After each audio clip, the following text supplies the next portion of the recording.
the fitness center at Naval Amphibious Base. But Base Coronado existed in a world of its own. It was not the kind of gym where people came to socialize or scroll through their phones between sets. It was a cathedral of disciplined suffering, a place where the air smelled of chalk and iron and the kind of exhaustion that only came from pushing the human body past every reasonable limit. The equipment was heavy and utilitarian. The lighting was harsh. The people who trained there moved with a focused, almost frightening economy of purpose. It was, in every sense, a place that selected for toughness and discarded everything else. She arrived at 05:30 before the morning rush, before the younger operators came in to fill the space with their controlled aggression. Her name was Margaret Calloway, and she moved through the entrance without fanfare, holding a standard issue access badge against the reader at the door. She was 61 years old. Her silver hair was cut short, practical, sitting just above the collar of a plain navy blue athletic shirt. Her frame was lean but not fragile, the kind of leanness that came not from deprivation but from decades of sustained physical discipline. Her face was composed in the particular stillness of someone who had learned long ago that stillness was its own form of strength. She found an open platform near the back, set her worn duffel bag against the wall, and began her warm-up. She moved without ceremony, rolling her shoulders, rotating her hips, pressing her palms flat against the floor with the ease of a much younger woman. She was invisible in the way that people over a certain age often become invisible in places built for the young. The few early risers who noticed her at all dismissed her in an instant. A contractor's wife, perhaps, someone's visiting mother, a civilian who had wandered into the wrong facility through some bureaucratic oversight. The young petty officer at the front desk, a second class named Garrett, had noticed her when she came in. He had been half engaged in a conversation with another sailor, and when he turned to see the older woman moving toward the weight platforms, something in his training pulled his attention back to her. She wasn't on the day's access list for the Special Operations Wing. That much he was certain of. Her badge had scanned green, which meant it was valid, but valid for what? Exactly. He wasn't sure. He watched her for a moment, told himself he'd check after he finished his conversation, and then forgot until she was already well into her session. By the time Garrett made his way over to her, Margaret Calloway was working through a series of loaded carries that would have challenged most people half her age. She had 2 heavy kettlebells in her hands and was walking the length of the platform with a deliberate, unhurried stride, her posture perfectly vertical, her breathing controlled. He approached from the side, trying to project an air of authority that his 23 years of life had only partially equipped him to carry.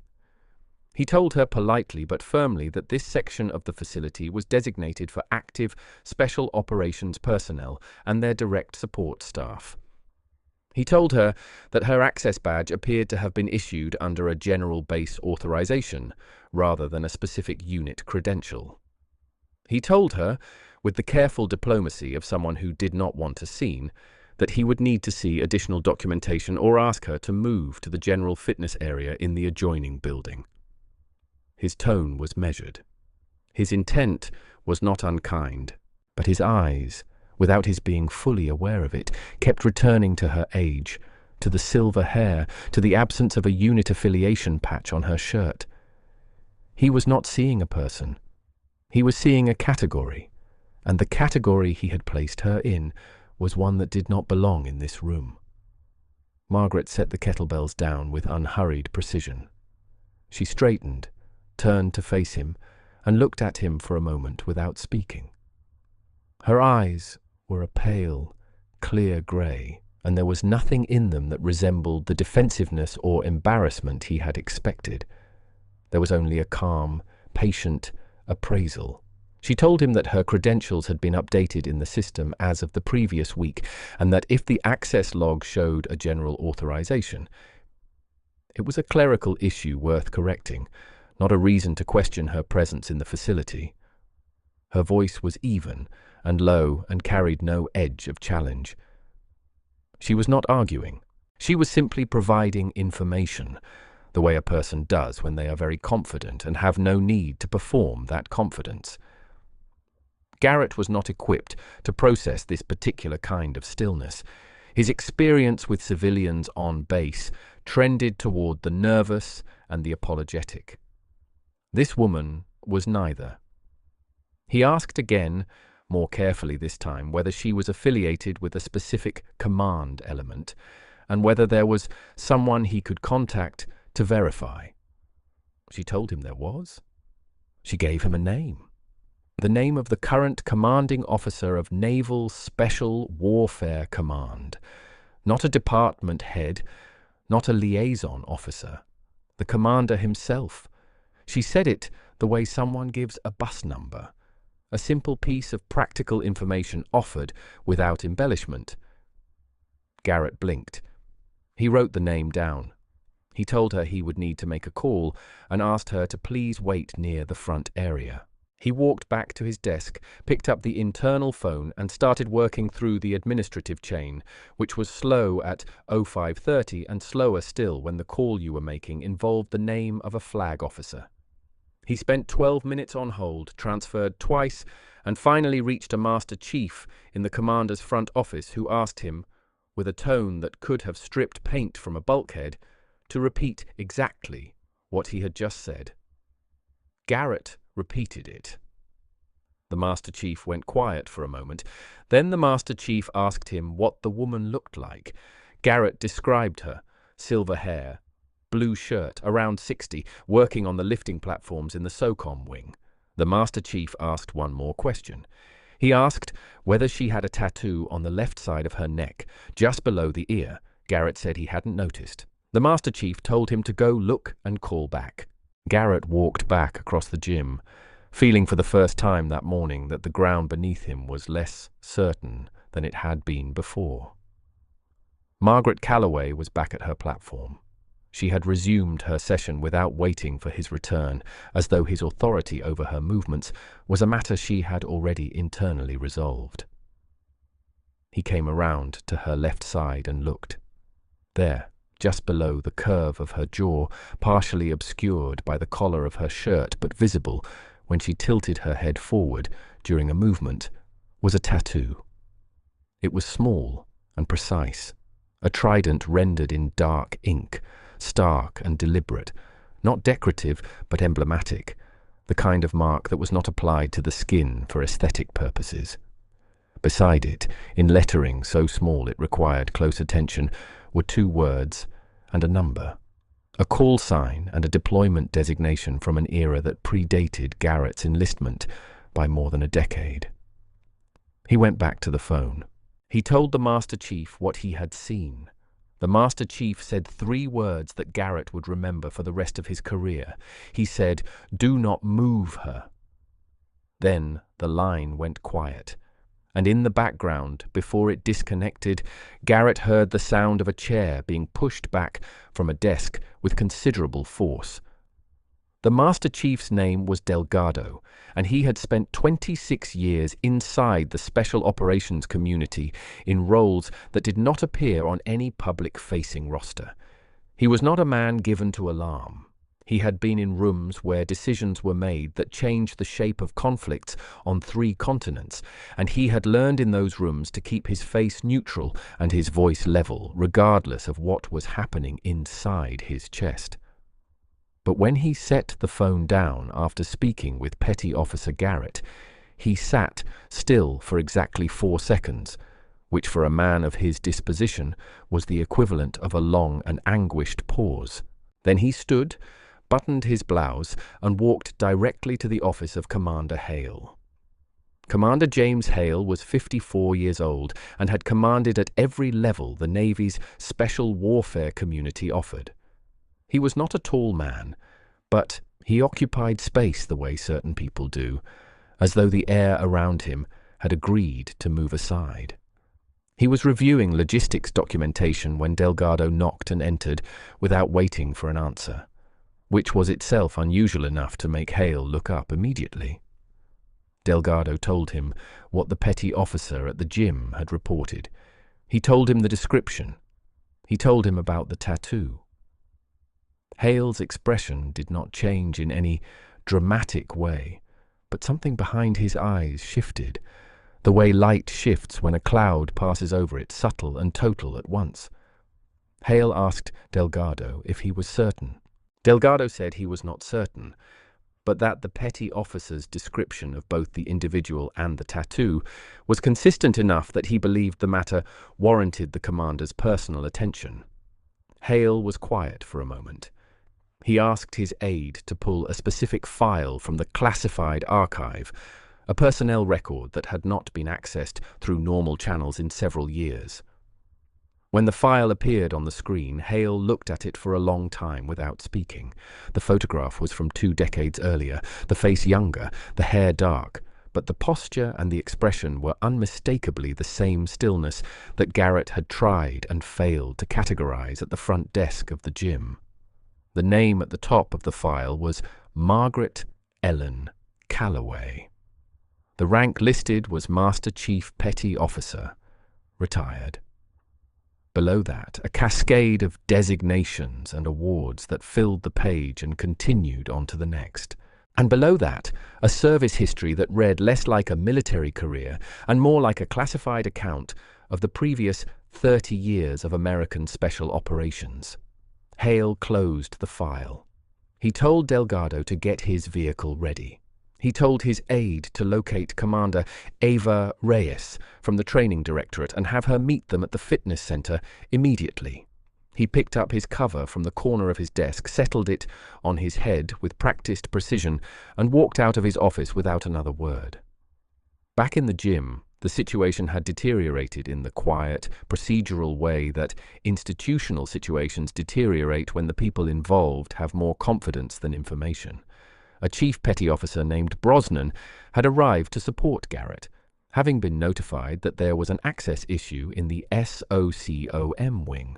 Brosnan was thorough and conscientious, a man who believed deeply in the integrity of process and who had learned through long experience that rules existed for reasons that transcended individual cases. He introduced himself to Margaret Calloway with professional courtesy, explained that the access discrepancy needed to be resolved through the administrative office rather than on the floor of the facility, and asked her for a second time to accompany him to the front area while the matter was sorted out. Margaret had set her equipment down again. She stood facing him with the same composed patience she had offered Garrett, and she told Brosnan quietly and without rancor that she had already provided the relevant information and that she was willing to wait for it to be verified, but that she would prefer to continue her session in the meantime, as she was on a schedule. Brosnan was not accustomed to this response. He explained again that the protocol required her to wait in the designated area, and that this was not a negotiable point. He was not aggressive. He was not dismissive in any conscious sense. But his certainty about where she belonged and where she did not belong had already formed before he opened his mouth, and it shaped every word he said. He saw a woman of a certain age in civilian athletic wear, and he saw a problem that needed to be managed, not a person whose history might obliterate his entire framework of assumptions. The moment that changed everything was small and easily missed.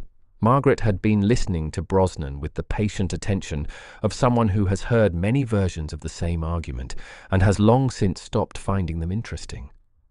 As he spoke, she shifted her weight slightly and the collar of her shirt moved. It was a minor thing, the fabric settling in a different direction, and it pulled the neckline just far enough to the left to make the tattoo on her neck fully visible in the gym's overhead light. Brosnan was mid-sentence when he saw it. His words did not stop exactly, but they slowed, and his eyes fixed on the mark with an expression that moved through confusion and then landed somewhere between recognition and disbelief. He had been in the community long enough to know what a trident tattoo looked like on a piece of skin that had carried it for decades. He had also been in long enough to have heard, in the way that people hear things in insular professional communities, certain names spoken in certain tones. The name beside the trident on Margaret Calloway's neck was not one he recognized immediately. But the designation next to it, the unit number, the classification indicator rendered in small dark ink, made his breathing go slightly shallow. He knew that designation. He had seen it once before, in a training brief given by a retired Master Chief who had served in an era when women in the Special Operations Support Structure occupied roles that the official record described in language carefully chosen to obscure what those roles actually required. Brosnan stopped speaking. He looked at Margaret Calloway for a long moment, and for the first time that morning, he was actually looking, not processing, not categorizing, but looking. She met his gaze without expression. He asked her, his voice now carrying a different quality entirely, whether she had served with the unit whose designation was on her neck. She told him that she had. He asked her when. She told him. The years she named covered a period of American military history that Brosnan had studied but not lived, a period of operations in environments and under conditions that the people who conducted them had agreed, in some cases formally, and in others simply by the shared understanding of professionals, never to discuss in detail. He absorbed this. He looked at the trident again. Then he looked at Garrett, who was standing nearby watching, and told him to stop whatever administrative process he had initiated and to hold all actions until further notice. Brosnan was reaching for his own phone when the doors of the facility opened. Commander Hale came through first, followed by Delgado and a sharp-eyed female commander in a training uniform whose name, tape, read Reyes. The effect of a commanding officer walking across a gym floor at that hour of the morning with that particular expression on his face was immediate and total. Every person in the room recalibrated. Garrett and Brosnan both came to attention instinctively. The few other personnel on the floor paused what they were doing.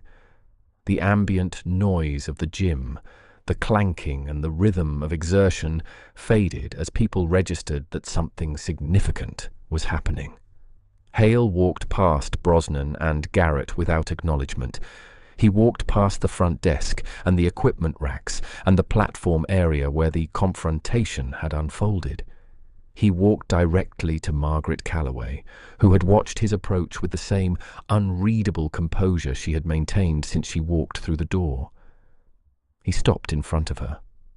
For a moment he simply looked at her, and it was clear that he was not computing a category or assessing a problem. He was recognizing a person, the way you recognize someone whose absence has left a shape in the world that you only notice when they unexpectedly reappear. He came to attention. He raised his hand in a salute that was not cursory or performative, but carried in it the full weight of institutional respect, the kind of salute rendered not because protocol demanded it, but because the moment would have been diminished without it. He addressed her by her rank and her name, and told her that it was an honor, and that he owed her an apology on behalf of his command for the manner in which she had been received. His voice was steady and formal, but there was something underneath it, a quiet recognition of the distance between what she had been asked to tolerate that morning and what she had actually earned over the course of a career that most people in the building would never fully understand. Margaret returned his salute with a nod. She told him the apology was unnecessary but appreciated. Her voice had not changed in register or tone from the moment she had arrived. She was exactly the same person she had been when Garrett first asked her to move. The room had changed around her. She had not changed at all. Commander Hale turned to face the room. He did not raise his voice. He did not need to. The silence in the gym was already complete, and the attention of every person present was absolute, the kind of attention that forms when people understand instinctively that what is happening in front of them will matter to them long after the moment has passed. He began to speak, and what he said was not a reprimand, though it contained within it the full weight of institutional correction. It was something closer to a recitation, the kind of formal accounting that a community owes to its own history when that history walks through the door and is asked to wait in the general area. He told them who Margaret Calloway was. He told them that she had enlisted in the Navy at 18 years old, in an era when the pathways available to women in the service were narrow and deliberately maintained that way by people who confused limitation with order. He told them that she had qualified as a hospital corpsman, which was the door that was open to her, and that she had walked through it and then kept walking further and faster and into more dangerous territory than the institution had formally acknowledged at the time. He told them that she had been attached through a series of arrangements that the official record described with the particular vagueness reserved for things that were both real and deniable, to special reconnaissance elements operating in environments where the cost of a mistake was not a failed inspection, but a body that didn't come home. He told them she had done this not once or twice, but across multiple deployments spanning more than 2 decades, in theaters that appeared in the footnotes of the conflicts their generation had grown up watching on television. He told them about the tattoo. He explained what the trident meant in this context, not as decoration, but as designation applied in a specific and deliberate tradition by a unit that selected its members through a process that recognized no distinction between the genders of the people it was evaluating. He told them that the call sign beside the trident, the one rendered in small dark letters that Brosnan had recognized and Garrett had not yet had the context to understand, was known in certain circles with the same quiet reverence that serious professionals reserve for the very few among them who have operated at a level that others can describe but not replicate. The call sign was Shepherd. And Shepherd, Hale told them, had not been a support asset. Shepherd had been a principal, a team leader, a person whose judgment in circumstances of extreme pressure had determined outcomes that were still, in some cases, reflected in the geopolitical arrangements of regions they read about in the news without knowing her name was woven into their fabric. He told them about a specific operation, one that had been partially declassified the previous year and that those with the appropriate clearance could access if they chose to. He did not go into detail. He gave only the shape of it, a reconnaissance mission in a mountainous region, a compromised extraction, a team pinned down in conditions that their equipment was not designed to survive, and a decision made by the element leader under fire that had kept 4 people alive long enough to be recovered. The element leader had been Margaret Calloway. She had been 38 years old. She had carried one of the wounded members of her team for over a mile through terrain that would have stopped most people in full health. She had done this while managing a communications relay that was the only link between the team and the aircraft that eventually pulled them out. She had sustained injuries in the process that had required 2 surgeries and a period of rehabilitation that she had completed ahead of every projected timeline because she did not know how to approach a standard without exceeding it. Hale then turned, and for the first time since entering the room, he directed his full attention to Petty Officer Garrett and Chief Brosnan. His voice did not harden. It remained level and precise, which in some ways made it more difficult to absorb than anger would have been.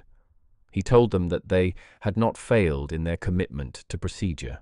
He told them that the impulse to verify credentials and enforce access standards was correct and necessary and was a reflection of the training they had received. But he told them also that procedure was a tool, and that like any tool, it could be used with skill or with blindness, and that the difference between those 2 outcomes was not effort but perception. He told them that they had looked at the woman standing in front of them and had seen age before, experience, appearance before record, and surface before substance. He told them that this was not a failure of malice. It was a failure of imagination, and in the community they had chosen to serve, imagination was not optional. The ability to see past the immediate and into the actual was precisely what separated operators from observers, and it applied not only to threats in the field, but to the people standing beside you in a gym at 5:30 in the morning. He asked them to consider what they now knew about Margaret Calloway, and to ask themselves what they had missed, what had been present and visible and available to them from the moment she walked through the door. If only they had known how to look. He told them that this was the lesson, not the embarrassment of the moment, but the understanding that the markers of a life like hers were not always worn on the outside, that competence of a certain depth tends towards silence rather than announcement, and that the people who have survived the most are often the ones who have learned to carry it quietly. Margaret had been listening without expression. When Hale finished, she spoke. Her voice was the same as it had been all morning, low and even, carrying no particular emphasis on any word, distributing its weight evenly across every syllable the way a person does when they have said important things in difficult places and have learned that the importance does not require decoration. She said that Commander Hale was generous and that the morning had not been without value. She said that the young petty officer and the chief had done what they believed their training required them to do, and that she did not hold that against them, because the problem was not in their character, but in a gap between what they had been taught to see and the full range of what existed to be seen. She said that gaps of that kind were not fixed through punishment. They were fixed through experience, through exposure, through the slow and sometimes uncomfortable process of having your assumptions fail you in a context where the failure is educational rather than fatal. She looked at Garrett directly. She told him that the day would come when he would encounter something or someone that fell outside the boundaries of his existing categories, and that the quality of his response in that moment would be determined not by the rules he had memorized, but by the habit of genuine attention he had either built or neglected in the years before it arrived. She told him that attention was a discipline like any other, that it required daily practice and deliberate cultivation, and that it was available to him starting now if he chose to take it seriously. She said this without condescension and without performance. She said it the way a person says something true that they have earned the right to say.